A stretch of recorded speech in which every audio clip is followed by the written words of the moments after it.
بسم الله الرحمن الرحيم الحمد لله اللهم صل على سيدنا محمد الفاتح لما أغلق والخاتم لما سبق ناصر الحق بالحق والهادي إلى صراطك المستقيم وعلى آله حق قدره مقدار العظيم. Assalamu alaikum and good afternoon. So, this is my first time in Sweden, and yesterday I learned about a tradition that Swedish people have called Fika. And they told me, they said, don't mess with Fika. When it's time for Fika, you have your Fika and there's no argument. And I thought it was really nice. And from what I understand, Fika is basically the equivalent of just breaking bread with people. You know, you sit with them, but it's a really good tradition. It's something that, I don't know, someone said something like, you know, Fika happens throughout the day. And that's something that's really quite beautiful. You know, I thought about it a little bit, and I was thinking about how, basically what it is, and why did Allah show it to me so fast, and to try to kind of get an understanding of Swedish culture. And it's because it's very important. Someone was asking me a question before about music. You know, in Islam Islam is an interesting religion because the Muslim is always trying to find out what God's pleasure is in each action that they do, whether it be outwardly or whether an outward act or whether it be an inward act. And so everything is up to kind of scrutiny. Is it okay to eat Chinese food? You'd be surprised, but people will ask that question because they want to know, is it okay for me to drink water? Can I use microphones? I mean, sometimes people get a little bit intense. They mean well.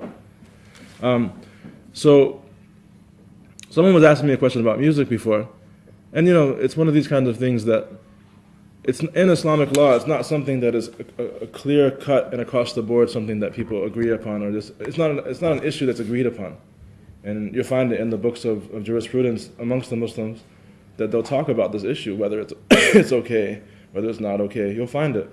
So, with that, bearing that in mind, I was telling this person that, you know, let's think a little bit deeper about whether or not music is okay in Islam. There's something bigger than that.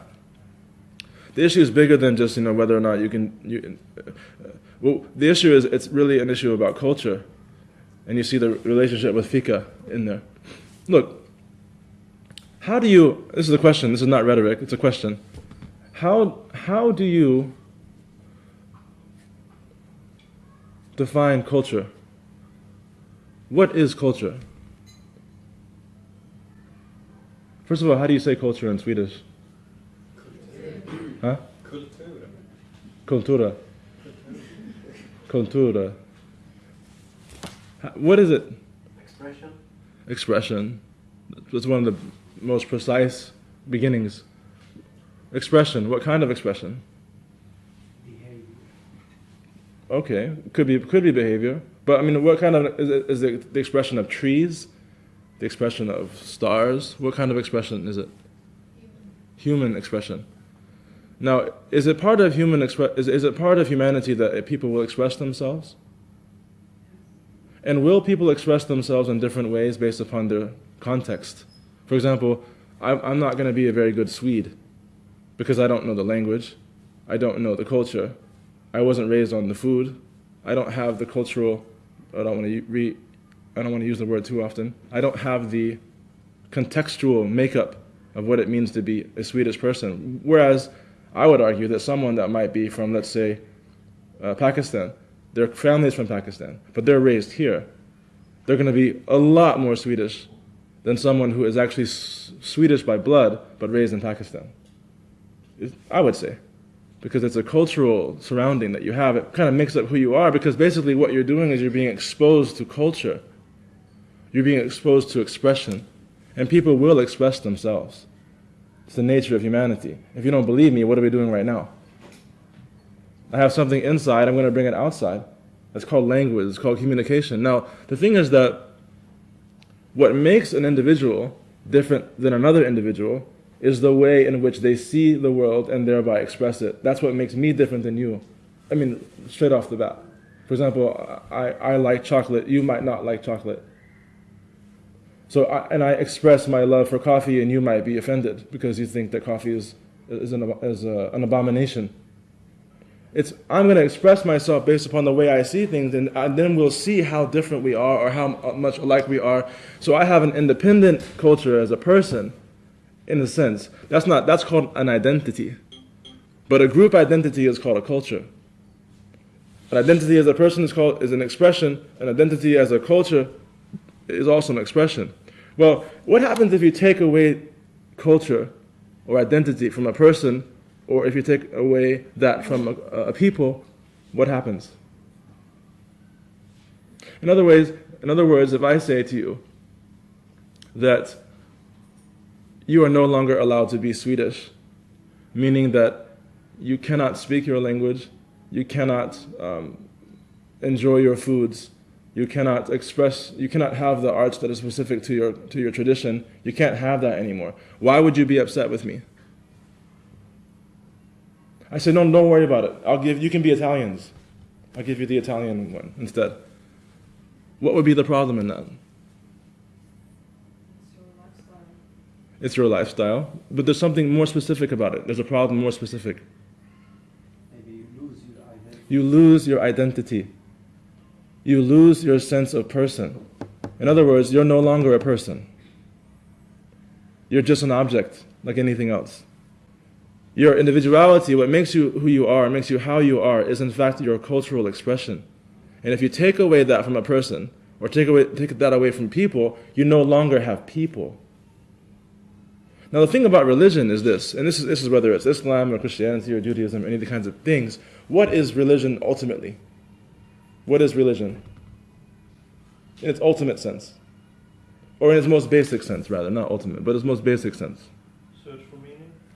More basic than that. More basic than that. More basic. You guys are too deep. Kind of, we're getting there, but no. Yani, entity. And lifespan. No, he's closer. Entity, let's go further. Entity.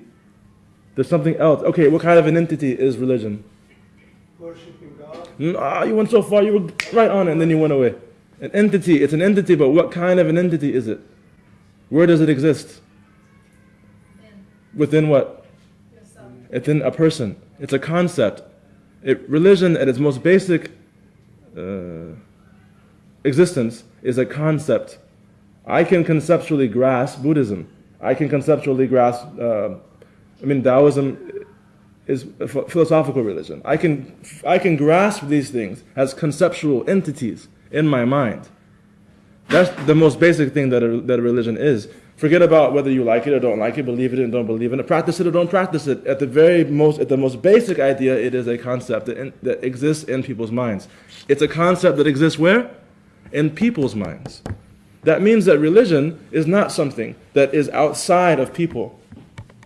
For example, where is Islam? Does Islam live in Sweden? If it does, what's the address of Islam in Sweden? Where? I don't. It's in everyone's heart. Whoa, but you said it's in the person, Yeah. which is important, but I'm asking you, which is precisely my point. Is Islam something, since I think this is a predominantly Muslim gathering, you can just get right to the point now.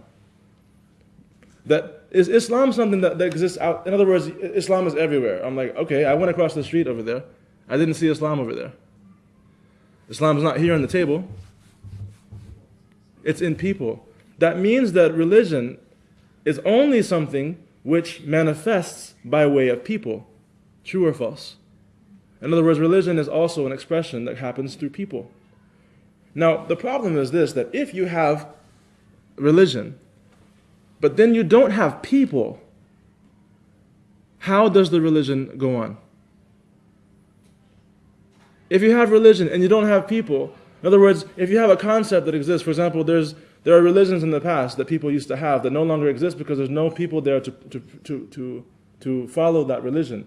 It still exists on paper as a concept somewhere, but it's not in the world. Now, here's the thing. If Muslims, if we have this attitude that we think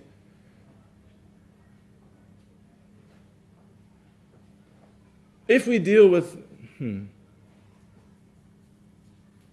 what we have in front of us is a dilemma. Because what we're saying is, for example, when someone asks the question about whether or not music is permissible or not permissible, the problem that we have is that we're forgetting a much more crucial aspect. The question, it's not a vendetta, it's not a trial against music per se, it's a trial against culture. Is it okay for me to have my culture? Now, the thing is that if you say no, and you don't allow people to have their culture, you're telling them that they cannot be people. They don't have an identity. And if you tell people that they don't have an identity, that they can't be themselves, you're telling them that they can't be people, Islam itself as a religion has a problem. Because it has nothing to go into. It has no people. You follow me? Then Islam has nothing to go into. Now the dilemma happens, if Islam has nothing to go into, what happens to Islam? It's lost. It is absolutely imperative that people have a cultural basis for Islam to go into. Because if they don't, Islam it cannot exist outside of people. Like any other religion, it cannot exist outside of people. So the question is not whether or not music is permissible or impermissible. The question is whether or not do I understand the necessity that human beings have for expression in order for them to be people. Now, what does this have to do with our conversation? Well, it has everything to do with the conversation, because what I was talking to us about was this thing called Fika. Now, Fika is a beautiful expression of Swedish culture. It's what makes you Swedish versus I don't know if they do it in Norway. I don't know if they do it do they? Maybe it's what makes you Scandinavian, I don't know. But they don't do it in England, I'll tell you that. And in America, we don't do Fika. Even though I'm going to go on a campaign when I get back. Now, why is Fika so important? Is because Fika is what makes you who you are. It gives you an identity, it gives you a sense of person. But did you know that Fika is in the Quran? Fika itself is in the Quran. So I was thinking, and I'll give you the verse. I'm going to read the verse to you in Arabic for those who know Arabic, and those who do not, just wait a minute. We'll come to it. So Allah Azza wa Jalla, Allah, or God, the sublime and the magnificent, He says, أستعذ بالله إذ قال الحواريون يا عيسى ابن مريم هل يستطيع ربك أن ينزل علينا مائدة من السماء قالوا اتقوا الله إن كنتم مؤمنين قالوا نريد أن نأكل منها وتطمئن قلوبنا ونعلم أن قد صدقتنا ونكون عليها من الشاهدين قال عيسى ابن مريم اللهم ربنا أنزل علينا مائدة من السماء تكون لنا عيدا لأولنا وآخرنا وآية منك وارزقنا وأنت خير الرازقين قال الله إني منزلها عليكم فمن يكفر بعد منكم فإني أعذبه عذابا لا أعذبه أحدا من العالمين. Now this is just the textual proof of what I'm talking about, and now we're going to go into it. But I would like to give you a hint. There is something about Eid here. There's a relationship between the Eid, which is the end of Ramadan celebration, and Fika. It's all intertwined. Before we get into the explanation of the verse and what I just said in this Arabic, would you agree if I was to, my observation so far is that Fika, it's about the need for human reassurance. Wouldn't you agree? Well, when you have Fika, you sit together, you break bread together because you need to kind of look in the mirror again. A human being is in a sense a mirror to another human being. You see yourself in that person. So when you sit and you have Fika, you're eating. The thing about eating is that it brings you down to your most basic self, right? In Fika, you're not a professor. In Fika, you're not a cook. In Fika, you're not a philosopher, sheikh. In Fika, you're just a person who is putting food into their face. It's basic.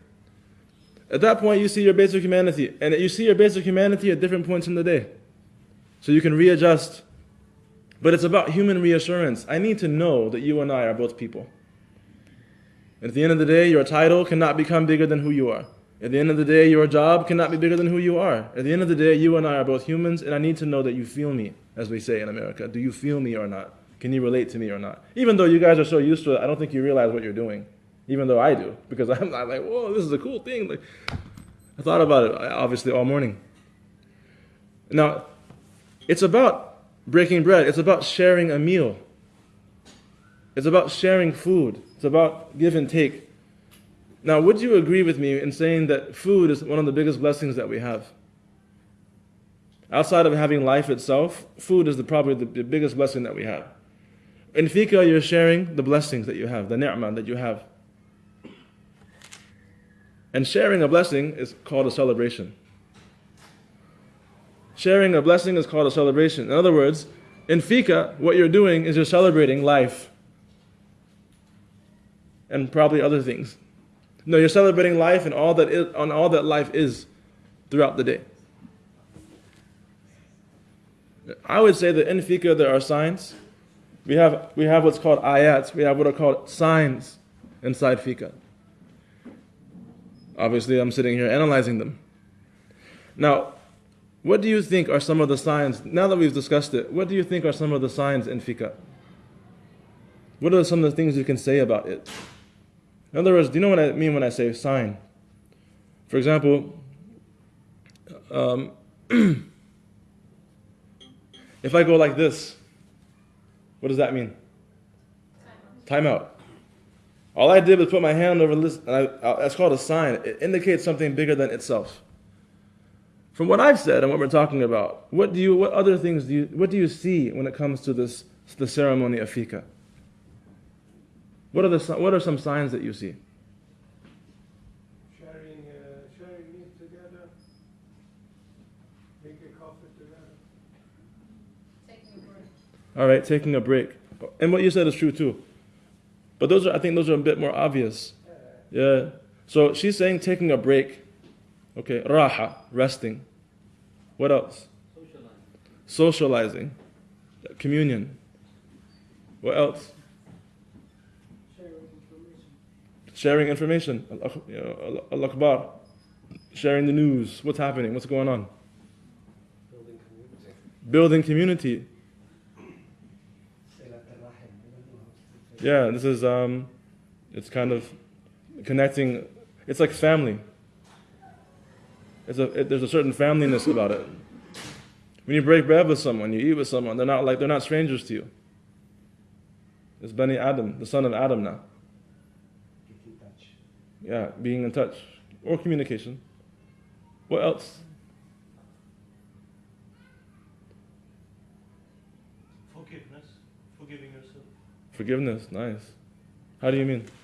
I think when you take your coffee break, you think about what you have done during that work period, and you say it's not that important. It's okay. MashaAllah. Nice.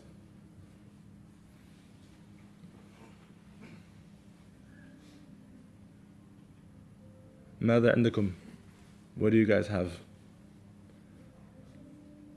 I think we've said a lot. So I just want to make sure, because when I started thinking about Fika, I thought about it in terms of signs, and I started writing down what I thought. When we did it, what came to mind is the idea of love. Love is involved. There's basic types of love that people have. There's a love of being the son of Adam, daughter of Adam. It's a basic thing. You share a basic human what they call hub dunyawi. It's kind of a natural inclination that we have towards each other as human beings, that there should be love. For example, if you were to go outside right now and you see that there's a love and care, love and concern. If you were to go outside right now, for example, and you were to see, let's see, a Japanese child. I don't think anyone here is Japanese. I don't think so. If you were to go outside right now and see a Japanese child, baby, about to cross the street now, and the mother and father are not there, what would you do? You'd run after him. But wait a minute, they're not Swedish, I don't think. That's not your child. That's not your kid. Why would you be concerned? Why would you even care? Why is care in between you and that thing? Because basically you're human beings. And there's a basic sense of love and concern that you have for each other. When you have fika, you stop and remind yourself about these kind of things. Another thing that came to my mind is support.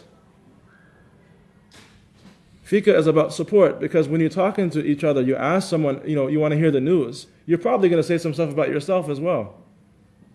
How are you doing? Oh, I have a chest cold. Oh, you'll be okay. Do you have any cough drops?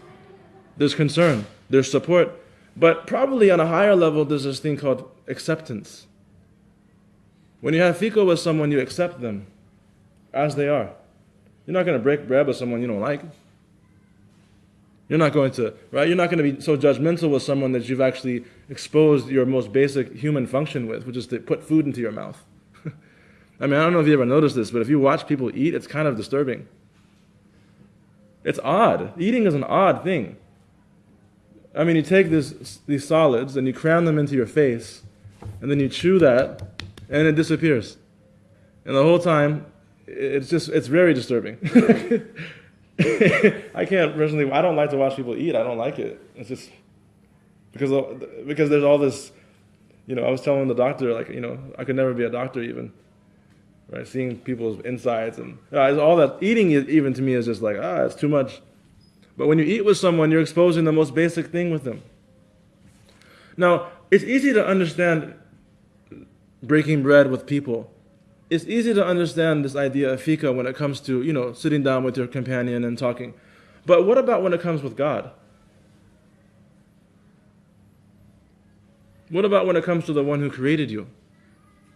What about when it comes to the one who created the food?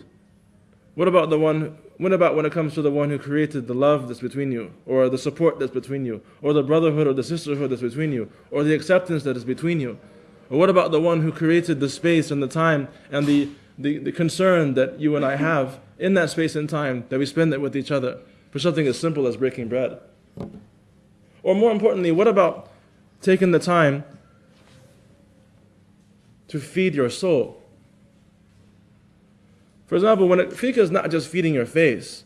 Fika is about feeding your basic need as a human being to socially interact.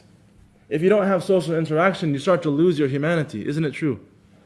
You hear about these people that live up in the mountains somewhere. I was watching a story about a guy who lives in I think it's Chile. Yeah, it's Chile, like in South America, and he's been by himself for the last 40 years. He lives like in a little one-room house for the last 40 years. This guy is so far gone. He's so cantankerous that he shoots people. If you come on his property, he shoots you. He's lost his mind. He's had no human interaction for so long that he has no gauge of how he acts anymore. Now, we understand when it comes to when you put food into your mouth and you eat with people, that the communion that happens, the unification that happens between you and the people, we understand that, especially as Swedish people, you understand how important that it is, because fika is non-negotiable. But have we thought about what it is, and have we thought about what we're doing? But more importantly, have we thought about what that means? Where is our fika with God? And how does that happen? The fika with God is that you break bread with Him by feeding your heart with His remembrance. You break bread with Him by feeding your soul with His remembrance.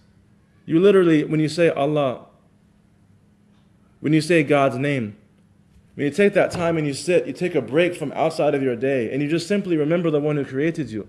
That communion, if fika is important between co-workers, how important is it between Lord and slave?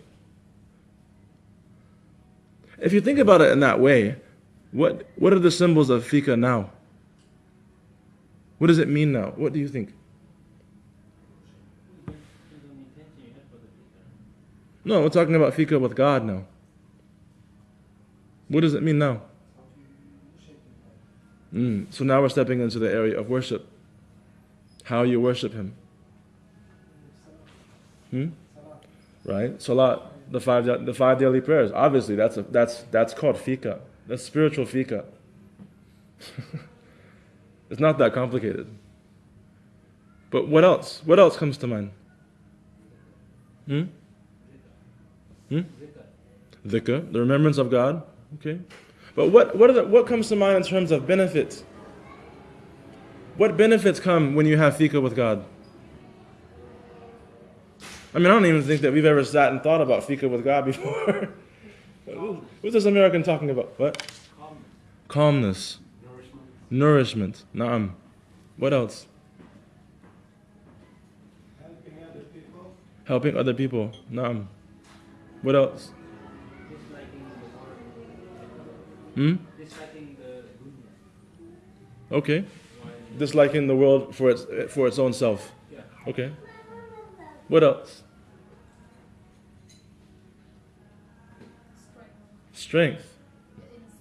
Inner strength. Right. Fika gives you inner strength too. Fika with people gives you inner strength. But fika with God is, woo, it's like level 2. Fika 2.0. What else? Guidance. Naam. Because you're checking in. You know, there's a hadith Qudsi, there's a divine tradition that says that the heavens and the earth cannot contain me, but the heart of my believing slave can contain me. This is hadith Qudsi. Well, when I started thinking about it, I started thinking about proximity, closeness. When you have fika with people, when you break bread with people, you get closeness. But when you have fika with God, you have a closeness that comes. But how has that closeness come, and how is that possible? It's very simple. As we said, fika when it comes to God, fika when it comes to the creator of the worlds, is that your sustenance, you're eating, you're breaking bread with Him, is that you're saying His name. The proximity is attained by saying His name. The proximity that you have when it comes to people is that, for example, I noticed last night when we were sitting, everyone was passing each item. Right? For example, we had those nice cookies. Do you call them cookies or biscuits here? Huh? Oh yeah, this is an entirely different language, sorry. Kakwal? Okay, but does it mean biscuit or cookie? It depends on how you're translating it, right? In England it'd be a biscuit. I have this actually grind with the Brits. They call cookies biscuits. You know, a biscuit in America is something, it's a big, round, buttery thing you have with breakfast. So it's really odd. But kakwal is what we pass around, right? Okay, so I noticed that every time someone would have something, they'd pass it to the next person, so everyone's passing to the person that's next to them. You're passing things.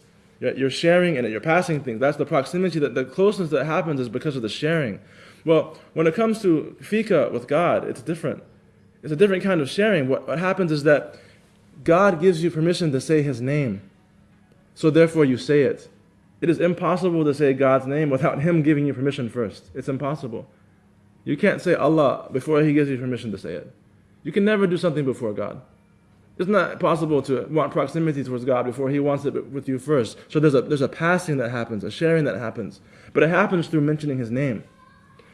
How does this happen? Example, if I say the word elephant, what image do you have in your head? It's probably not an onion. But now it's an onion. If I say peacock, now what? Giraffe, now what? Chimpanzee, now what? I can do that to you all day long. You will not be able to control what I'm in inception, right? It's like inception. I'm putting something into your head by virtue of a name. So that when you say the name, there is no separation between the name and the thing being named. There's no difference between the two. But when it comes to God, the amazing thing is that when you say God's name, though there is no image, your heart sees. So that's how the fika happens with God, the communion with God. It's because when you say His name, you're being nourished by that remembrance that you have. And the fact of the matter is that all of us actually remember God. Because you cannot be commanded to remember something that you don't know. God commanded us to remember, in the book of God, in the Quran, He commands us to remember Him. How can you remember something that you don't, how can you be commanded to remember something that you don't already know? It'd be like me saying to you all, calling on you to reflect, to remember the Eid that we spent last year together. Remember the Eid we had last year? Remember? Remember. Now I'm commanding. Remember. If God was to tell me to remember Him, and I didn't already know Him, it'd be like me commanding you to remember the Eid that we had last year, knowing good and well. We've never sat before together. Of course we know God already. So Fika is with God, the communion with God, the eating and sitting with God is simply a remembrance of what you already knew, as when you sit with people, it's a remembrance of what you already have, which is your humanity, your bond between each other. If you don't follow, isn't it true that Allah says in Hadith, "Ana jalisu man dakarani," I am the sitting companion of the one who remembers me. This is all, it's all Fika. Now in the Quran, I told you before, I said that Fika is in the Quran also. And I read the ayat to you, and the Arabic-speaking people amongst us they kind of cheated because they know where I'm going with this. But those of you who do not, I want to read the verse to you. Several verses, several ayat in the Quran. Allah says to the Prophet, peace be upon him, and He says, and remember, notice how He starts. He's telling the Prophet, peace be upon him, to remember something. And remember when the disciples said, "O Jesus, son of Mary, can your Lord send down to us a table spread with food from heaven?" They're sitting there and they're sitting there and they want to eat. Can your Lord send down to us a table spread with food from heaven? Jesus said, "Fear Allah. Fear Allah when you request signs, if you should be believers." In other words, these people, they were asking something from God to reassure themselves. They were asking, and they wanted reassurance. As we said before, Fika is about reassurance. They themselves wanted reassurance about what it was that Jesus was coming with. They wanted reassurance about what they were doing. These were His helpers, Hawariyun. They needed reassurance. People need reassurance. It's part of the human condition that you have to have reassurance. You don't go, for example, like, you're at the job and everyone's having Fika and they say, "Yeah, we don't want you sitting with us today. And we don't want you sitting with us tomorrow either." As a matter of fact, Fika on your own. That person will start to have, what would they feel like? What do you mean? They're going to start having doubts about their status with people. They're going to start wondering, what did I do wrong? Why am I not included in the group anymore? The same way these people were having Fika with God already because they were having that communion already. They're with Jesus. They're His supporters. But notice that they wanted God to send them food that they could eat together from upon high because they needed reassurance. And that's when Jesus said to them, Jesus, the son of Mary, when He said, "Fear Allah. Fear Allah." Now even in the tafsir of Jalalain, you understand the Quranic explanation that's found in the book of Jalalain. He said when Jesus said "fear Allah," He said it meant that fear Allah when you request your signs. In other words, these people were requesting signs from God, and so Jesus was telling them, be careful about what you ask for, if you should be believers. So they said, we desire to request this in order to eat of it, and that our hearts be reassured. There's a secret about eating and the heart's reassurance when it comes to food. But what about eating and the soul's reassurance when it comes to dhikr? Right? When it means that personal communion. They said, we desire to request this in order to eat of it and that our hearts be reassured through increased certainty. Communion gives you certainty. That we may know, that we may acquire more awareness of the fact that you have spoken truthfully to us. In other words, there's a secret about when you sit and you eat. There's a secret when you sit and you eat food, whether it be outwardly or with people, or whether you sit and eat food spiritually, inwardly with people. There's a secret there about surety and about certainty. The human being is a communal animal, whether it be in religion or whether it be in culinary experiences. He said that we want to be sure that you've spoken to us in your claim to prophethood, that we may be among the witnesses thereof. Now Jesus, the son of Mary, what does he say? He said he understood everything. And he says, "Oh God, our Lord, send down to us a table from the heaven." He supplicates. God, give us some fika. Oh Allah, he said, God, send down a table to us from the heaven, that it shall be that this day of its sending down should be a celebration for us. He said, Eid. He said, let it be an Eid for us. Right now, this is the gathering to celebrate Eid. He said, let this, in other words, this also is a Fika. The Eid celebration is a Fika. And it's very much related to what we take in. You know, when it comes to fasting, it's actually haram. It's not permissible to fast on the 1st of Shawwal. You are not allowed to fast on the 1st of Shawwal. On Eid, the first Eid day, you can fast the second Eid day, you can fast the third, but you cannot fast the first one. It's a day of celebration. It's a day of taking in food. Be reassured. You fasted the whole month. You sacrificed the whole month. Now, take in this food and be reassured of my support of you. And the same thing happened with the Hawariyun, the supporters of Isa, the supporters of Jesus.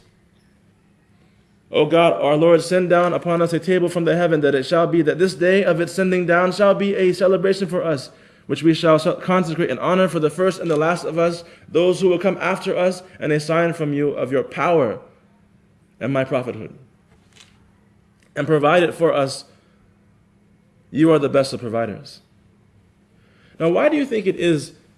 What has to do with Jesus mentioning that it be sent down from the heavens? Why did he say that? When he supplicated, why did he say anything? Why didn't he just say, "Oh God, send us some food"? But he mentioned something about the heavens specifically. Why do you think? When you think about heavens, what comes to mind?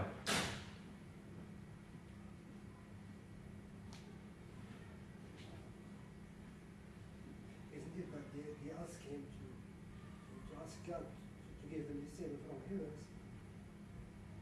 I think the question was first that they asked about the table from heavens. Yes, that's the reason why he asked, because they asked for it. But I'm saying, why? Right? That he's asking them. He asked God about the heavens because they want something from the heavens. But the question is, why? Why do they want the foods to come down from the heavens? What is the wisdom in that? It's where the best things are. It's where the best things are. Well, what's so bad about the earth? It's not bad, it's just something better there, probably. Why though? It's not sufficient. I mean, you don't suffice what you get. Why? You don't like the earth, man? No, but I mean, after a while you will get tired of it. Why? But how could we get tired of the earth? Isn't this where we're from? Because earth was a punishment for Adam and Eve. Why? Wait a minute. No, that was sent down because they didn't behave. Well, to get yes. Probably better. Have you noticed that everywhere you go on the earth, we have one problem? Human beings have one serious problem no matter where you go on the earth, whether we believe in God or don't believe in God, whether we're modern people, postmodern people, pre-modern people, post-postmodern people, whatever category you put your experience in the time continuum, right? No matter what you classify yourself as, human beings have a serious problem everywhere we go on the earth, and that's the fact that we can never be satisfied. You get somebody a car, they start thinking about how to modify it, especially young people. Right? You give someone a house, they want to modify it. You give someone a microphone, they start complaining about how it doesn't fit right, and they want to change it and improve upon it. Right? This actually is one of the most uncomfortable microphones of all time. But the question is, though, why are we like this, and why is it that we're like this without exception across the globe? In other words, look, the earth that we live in, the space that we live in, we are living in creation. We are creation. We're living amongst creation. We're living in the context of creation. And we know for a fact that there is nothing in creation at all whatsoever, anywhere on the globe, that is free from deficiency. We know everything is essentially deficient. We know that. We get tired of everything because everything is essentially deficient. So the human being is constantly looking for something that is actually efficient. Isn't that true? Okay, but the question is, why? It's by all counts, we are from here. In other words, you don't have to believe in heaven and hell, all these kinds of things. Look, let's just look at it for what it is. We're all from here. Let's leave it at that for the moment. We're all from here. From different spots on the globe, we're from this place. And we ourselves are essentially deficient. We know that. Because we are constantly full of needs, whether it be food or whether it be love or whether it be whatever the case may be. We always air. That's why I inhale, because I need air. if I wasn't deficient, if I wasn't essentially deficient, if I had the ability to change myself to an efficient creature, the first thing I would do was get rid of the need for breathing. Second thing I'd do would probably get rid of the need to go to the bathroom. But we are essentially deficient. And we're living in a world and in a place, in a space, that everything around us is essentially deficient. But yet, everywhere you go on the globe, the truth of the matter is that we are constantly trying to be fulfilled. Why? Shouldn't we know by now that we're not going to get that here? Shouldn't we already be convinced by now that we're never going to be satisfied? But yet you cannot make the human being get rid of that notion of satisfaction. Why? The question is why? You're talking like a religious person. Eternal, non-eternal. Let's just deal with this right now. Yeah. I think that they want to prove that God exists. I mean, I don't know how. They ask about the table from heaven. It's not something that you find in the world. Oh, we're talking about the Hawariyun. No, yeah, I'm talking about us right now. Maybe if we were satisfied, we wouldn't be able to strive for something better or higher. But you're suggesting there is something higher and better. I'm saying, look, let's forget about all that stuff. Look at the world right now. Our world is this box. Our world is this box we call a room, this orange room. This is our world. This is all we have right now. We're experiencing this situation. This is our world we're experiencing right now together. And I'm asking you, in this world right now, right? As far as we know, there's no sun. We can't see it. This is our world here. My question is to you, why is it that we are like this? We are seeking for knowledge more. Why? To develop. Why? Why? This is how we are created. Why? It consists of two parts, an earthly part and a part that's not earthly. Prove it. You're saying there's an earthly part and a non-earthly part. Forgive me, I'm an American, I'm aggressive, right? Forget it. Like you're trying to say that there's an earthly part and a non-earthly part. I said, look, we're in a box right now. There's not even an earth right now. There's no trees. But you have the soul. Your soul is not from earth. How? What do you mean? You said you have a soul, your soul's not from earth. What do you mean? Okay. That's not earth. It needs to go back to. But I can't see my soul. You're suggesting that I have a soul. Where is it?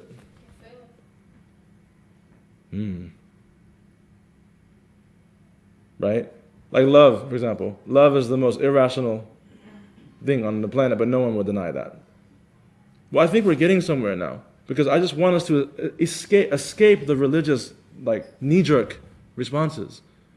Because it doesn't get anywhere until someone really thinks about what it is. Sometimes you have to think about what that is from some other angle. Look, the proof of the fact that there is another world, like you said, and the proof of the fact that we do have the soul, like you said, is the fact that either the human being is one of two things. We are either collectively insane,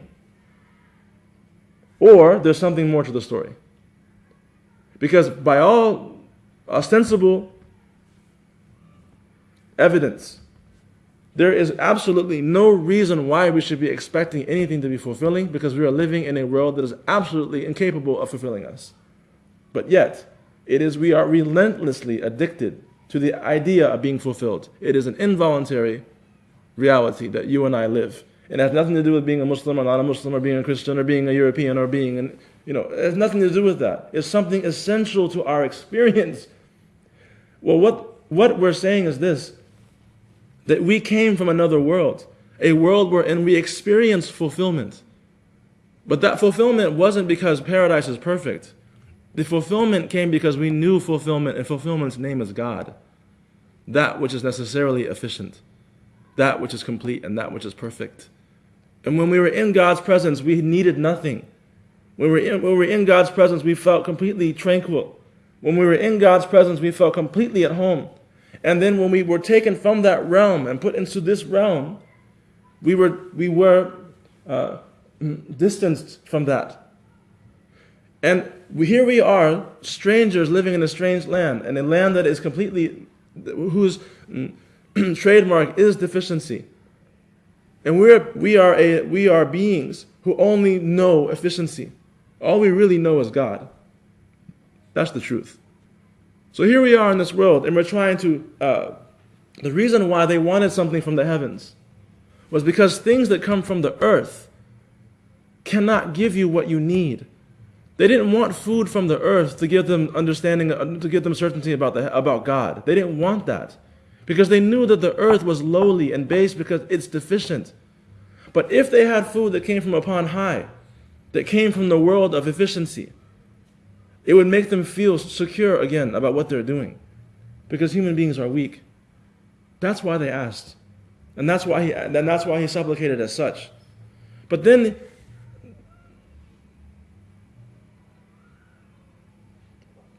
I'm going to jump. Hold on to that thought for a second. Hold on to that thought for a moment. Do you know that when Jesus talked about this point, and he starts talking about let it be an Eid for us, do you know in the Arabic language, Eid is one of the words, it comes from the same word which means to return. Aada ya'udu. Eid means to return.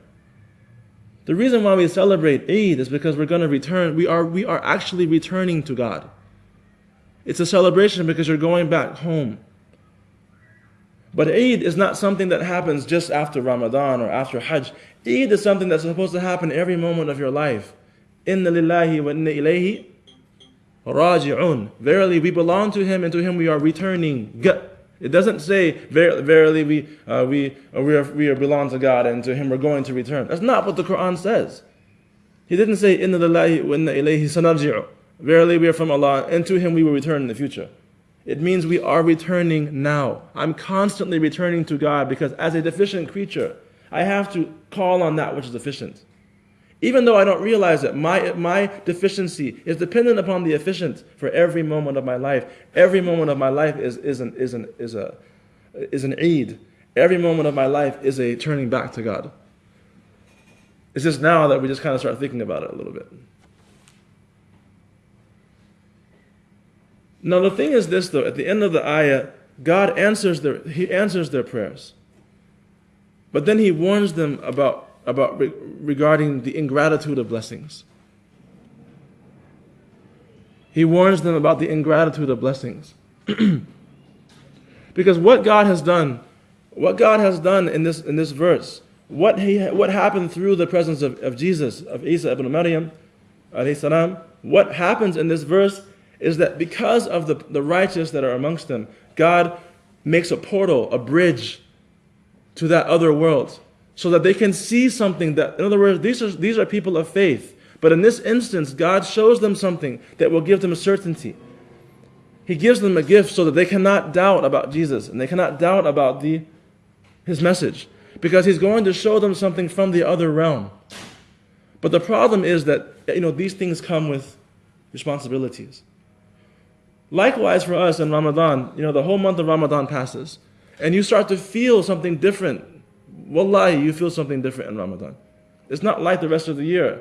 And you can't say, oh, it's just because, everyone's fasting and I'm fasting. No, you and I both know something about Ramadan that when you want, how in the world can you explain people who don't even pray the whole year go to the mosque every single night and pray 20 raka'ah? 20 raka'ahs is not easy. Especially when you have like an Arab imam who wants to make sure that every Alhamdulillahi Rabbil Alameen Ar-Rahmanir Rahim. You're like, oh boy, this is gonna you're standing behind him like, oh man, this is gonna go. Right? And the Arabs, who understand the book, they love that because they can actually, right? You go to the Indo-Pakistani masjid or something like that, like Taraweeh is done in 30 minutes. Can't even understand what's being said. In Ramadan, though, how do you explain that people who don't fast the whole year, they don't fast the whole year, it's true. They don't pray the whole year. How is it all of a sudden that you're able to go to the mosque and pray 20 raka'ah in group and read the Quran and do all these things? It's because it's an opening, a wind that comes from some other world, other place. Now the thing is but how are we going to show appreciation for that blessing? Ramadan has passed now. Or continue on. Continue on throughout the year, but how are we going to do that? What is a practical way that we will be able to show gratitude for the blessing of Ramadan obviously by continuing it throughout the year? How are we going to do that? Supporting each other, How? in a group. How? Fika. Fika. Fika. Exactly, brother. Fika. نجتمع نأكل نتكلم. We will sit together and we will have fika. That's how we're going to continue that for the rest of the year.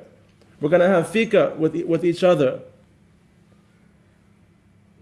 Brother and sister. Fika, fine. Sister, brother, sit, enjoy yourself. But what about the fika with God? We had fika with God in Ramadan. That's how we got the wind to do what we needed to do. But how will we have fika outside of Ramadan with God? Remember, how did I qualify fika? God's fika. How did I qualify? I said you eat also, but I said how do you eat and what do you eat? What did I say?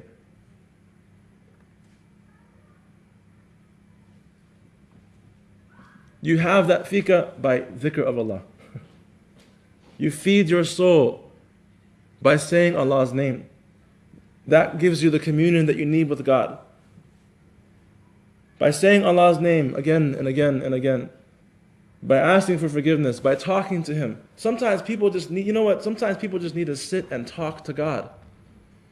You don't have to have someone, you don't necessarily have to have someone tell you to say Allah, or say Astaghfirullah, or say Subhanallah, or say all this stuff becomes so ritualized that people will say those things not even having any idea why they're doing it.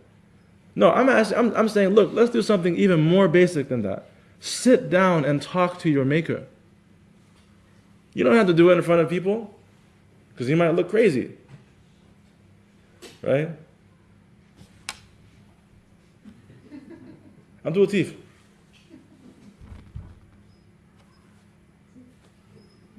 Abdul Latif, who are you talking to? God? Right. Okay, so let me know when you're done. Right. You can do it in private, but sit and have fika with God. Talk to Him. What do you talk about? You talk to Him about everything. Everything, man. You can even talk to Him about what He does to you. God, okay, so the whole car accident thing, may Allah protect us.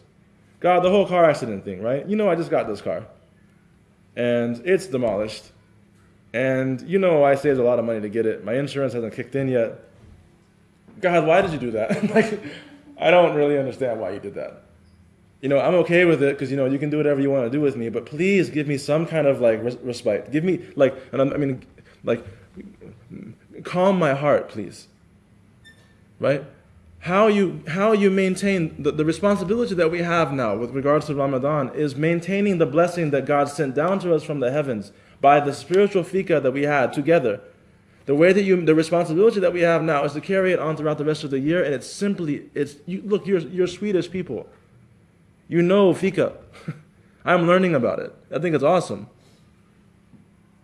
You think I'm kidding about the fika campaign. I'm serious. I don't think I can say fika, though. It sounds weird in English. I'll have to give it some other name.